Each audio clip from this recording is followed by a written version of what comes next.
தான் தூக்கி வெளில வச்சுட்டு அந்த கேட்டு உள்ளே வரும்போது சுவாமியை மட்டும் நினச்சிட்டு வரணும். இந்த கேட்டு உள்ளே வரும்போது சுவாமியை மட்டும் பாபா நீங்கள் தான் அப்படின்னு சொல்லி பாபாட்ட எல்லாத்தையும் சமர்ப்பணம் பண்ணிவிட்டு நாம் சுவாமிகிட்ட பிரார்த்தனை பண்ணிக்கிறோம். நம்பிக்கையோடு பிரார்த்தனை பண்ணணும், நம்பிக்கையாக இருக்கணும், பொறுமையாக இருக்கணும், விடாமுயற்சி பண்ணணும். நம்ம ஒரு நாளைக்கு ஒரு விளக்கேற்றி வச்சாலும் உடனே கிடைக்கும். அதே விளக்கு 10 நாளைக்கு ஏற்றினாலும் கிடைக்கும். ஆனால் நம்மளுடைய பூர்வ ஜென்ம புண்ணியம், பாவங்கள், கர்மா, நம்மளுடைய தோஷங்கள் அதுக்கு தகுந்தாப்புல தான் நடக்கும். உடனே கோயிலுக்கு வந்தோடனே எனக்கு நடக்கலையே அப்படின்னு நினைக்கக்கூடாது. சுவாமிகிட்ட வந்தால் இந்த இடத்துல நடக்காதுன்னு எதுவுமே கிடையாது. எந்த கோயிலுக்கு போனாலும் இங்கே உள்ள மாதிரி எங்கேயுமே இதுமாரி தரிசனம் பண்ண முடியாது. இங்கே வந்தால் தான் நீங்களே உங்கள் கையால் அபிஷேகம் பண்ணலாம். இங்கே வந்தால் தான் நீங்கள் ஆத்மார்த்தமாக சாமி கும்பிடலாம். அதுக்காக தான் நாங்கள் உங்களையே நீங்கள் போய் அபிஷேகம் பண்ண சொல்கிறோம். நீங்களே போய் தீபாராதனை பண்ண சொல்கிறோம். பாபாட்ட போனால் நீங்களே போய் தீபாராதனை, எந்த கோயிலையாவது உள்ளே விட்டு தீபாராதனை பண்ண சொல்லுவாங்களா, அபிஷேகம் பண்ண சொல்லுவாங்களா? கிடையாது. நம்ம கோவிலில் மட்டும்தான்.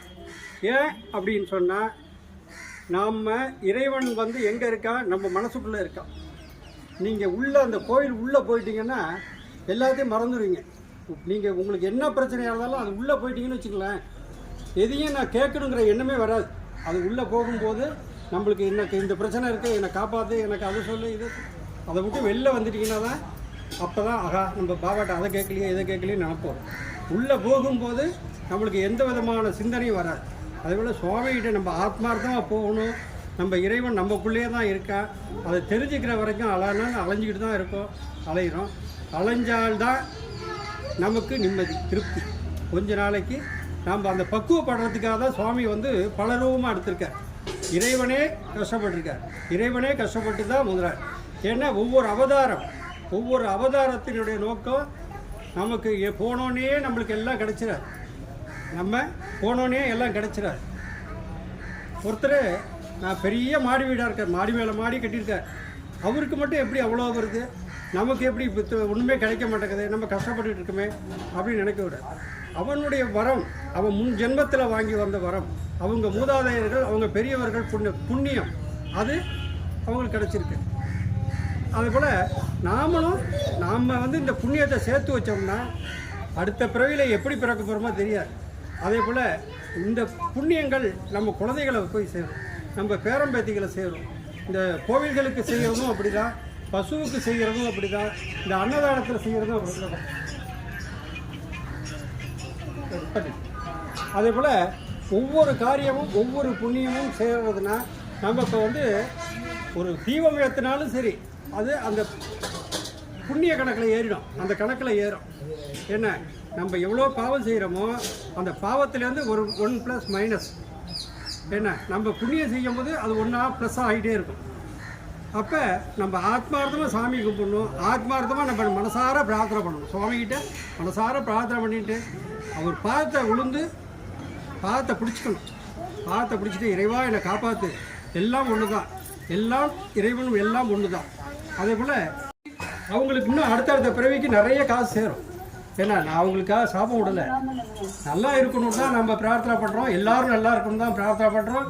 யாருக்கும் எதுவுமே நம்ம தீங்கே நினைக்கிறதில்ல, மனசளவு கூட தீங்கு நினைக்கிறதில்ல. எல்லோரும் நல்லா இருக்கணும், அவ்வளோதான். அதனால் சுவாமிகிட்ட எல்லோரும் மனசார பிரார்த்தனை பண்ணிங்க. இப்போ நான் ஆரத்தி பிரார்த்தனை சொல்லட்டுமா?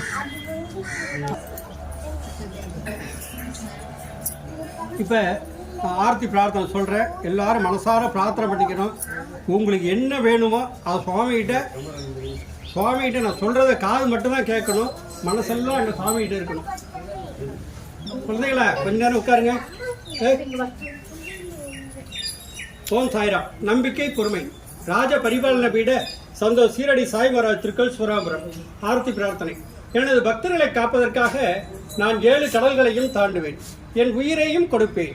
என்னையே நம்பியுள்ள அவர்களை ஒருபோதும் கைவிட மாட்டேன் என்று சங்கநாதம் செய்த சத்குருவே சாய்நாதா, உமது திருவடிகளே புகண்டமென்று அசைக்க முடியாத நம்பிக்கையோடு உம்மை சரணடைந்து அன்போடு ஆரத்தி செய்கிறோம். பக்தியோடு நாங்கள் சமர்ப்பித்துள்ள மலர்களையும் நைவேத்த பிரசாதங்களையும் தூப தீபன செய்யும் ஆரத்தியம் ஏற்று எங்களை ஆசிரியர்கள் சிவஸ்வரூபமாகவும் ஸ்ரீராமனாகவும் பாண்டுரங்கனாகவும் தத்தாத்திரேயராகவும் மாருதியாகவும் மற்றும் உள்ள தெய்வங்களாகவும் ஞானிகளாகவும் பக்தர்களுக்கு காட்சி தந்த ஆட்கொண்ட பரம்பொருளே தேவதேவா சாய்நாதா, தங்களின் திருப்பாத கவனங்களை சரணடைந்த எங்களை கருணையோடு ஆஸ்வதித்து எங்கள் பிரார்த்தனைகளை நிறைவேற்றுங்கள்.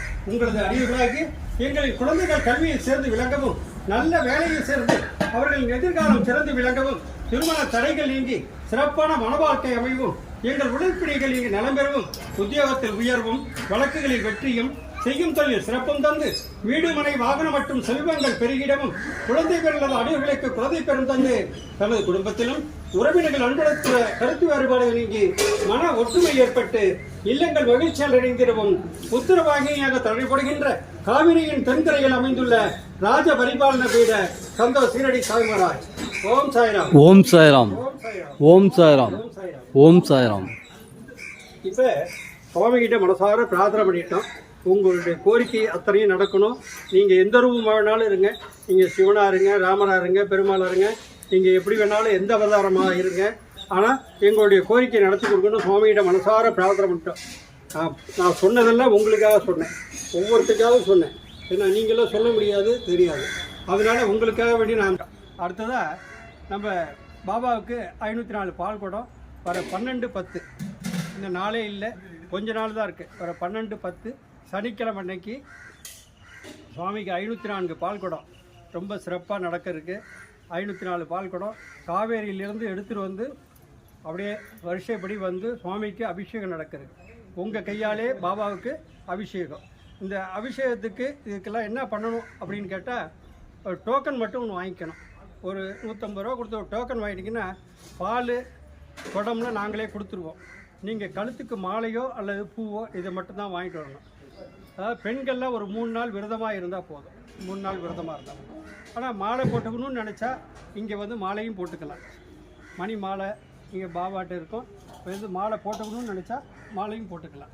அதே போல் நீங்கள் இந்த விரதம் இருந்து சுவாமிகிட்ட நம்பிக்கையோடு பிரார்த்தனை பண்ணி உங்களுடைய கோரிக்கை அத்தனையும் நடத்தி கொடுப்பார். நம்பிக்கையோட அந்த பால் குடத்துக்கு டோக்கன் வாங்கிடணும். முன்னாடியே ஒவ்வொருத்தரும் அந்த பணத்தை கட்டி டோக்கன் வாங்கிட்டு, அப்புறம் ரொம்ப சிறப்பான முறையில் அன்னைக்கு அன்னதானமும் நடக்குது. அன்னதானமும் நல்ல சிறப்பான முறையில் அன்னதானமும் நடைபெற இருக்கின்றது. அந்த அன்னதானத்துக்கும் உங்களால் என்ன முடியுமோ அதை கொடுத்து நீங்களே வாங்கிட்டு கொடுக்கலாம். அரிசி வாங்கி கொடுக்கலாம். எதாக இருந்தாலும் முன்னாடியே கொடுத்துடணும். எங்களுக்கு முன்னாடியே கொடுத்துட்டிங்கன்னா அதுக்கு தகுந்தாப்புல நாங்கள் செய்வோம். நல்ல சிறப்பாக நடைபெற இருக்கின்றது. இந்த பால் குடத்தையும் ரொம்ப சிறப்பாக நடத்தணும். பொறுமையாக இருக்கணும். கோவிலுக்கு வந்தால் அன்னைக்கு ரொம்ப கூட்டமாக இருக்கும். எல்லோரும் பொறுமையாக இருக்கணும். எல்லோரும் என்ன பண்ணுறாங்க, நகைகள்லாம் நிறைய போட்டு வந்துடுறாங்க. அது மேலே நகைகள்லாம் போடக்கூடாது. ஏன்னா எப்படி எதுனா கூட்டத்தில் வந்து என்ன நடக்குதுன்னே தெரியாது. அதுமாரிலாம் இல்லாமல் அவங்களும் நகை இருந்தால் என்கிட்ட கொண்டு கொடுத்துருங்க, நான் பத்திரமா வச்சுக்குவேன். அதே போல் வந்து எல்லோரும் சுவாமிக்கு அபிஷேகம் உங்கள் கையாலே வரிசையில் வரணும். இங்கெல்லாம் லைன் கட்டிடுவோம். அந்த லைனில் வந்து தான் வரிசையில் போய் தான் சுவாமிக்கு மேலே போய் அபிஷேகம் பண்ண போகிறோம். எல்லோரும் சிறப்பாக இருந்து எல்லோரும் சிறப்பாக நடத்தி கொடுக்கணுமா கேட்டுக்கிறோம். என்ன அடுத்தபடி திருவிழாக்கெல்லாம் வருது. பாபாவுக்கு ஆஞ்சநேயருக்கெல்லாம் திருப்பணி பண்ணி கும்பாபிஷேகம் பண்ண போகிறோம். எல்லோருடைய ஒத்துழைப்புலையும் எல்லோருடைய ஆத்மார்த்தமாகவும் நீங்கள் எல்லாருமே உங்களுடைய கோரிக்கை நடக்கணும். இந்த இடத்தினுடைய கோரிக்கை நடக்கணும், சீக்கிரம் நடக்கணும்னு பிரார்த்தனை பண்ணிவிட்டு ஒரே ஒரு நிமிஷம் ராமநாமம் சொல்கிறேன். எல்லாரும் சொல்லணும். மனம் ராம ராம ராம ராம ராம ராம ராம் ராம ராம ராம ராம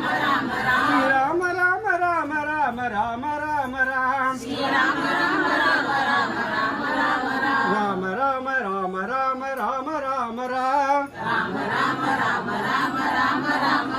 ராம ராம ராம ராம ராம ராம ராம் ராம ராம ராம ராம ராம ராம ராம் ராம ராம ராம ராம ராம ராம ராம் ராம ராம ராம ராம ராம ராம ராம் ராம ராம ராம ராம ராம ராம்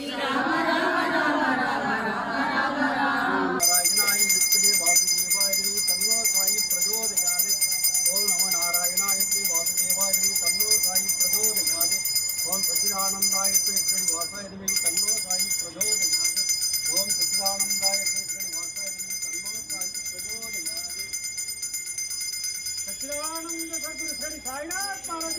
जय सच्चिदानंद सद्गुरु श्री साईनाथ महाराज के जय सच्चिदानंद सद्गुरु श्री साईनाथ महाराज के जय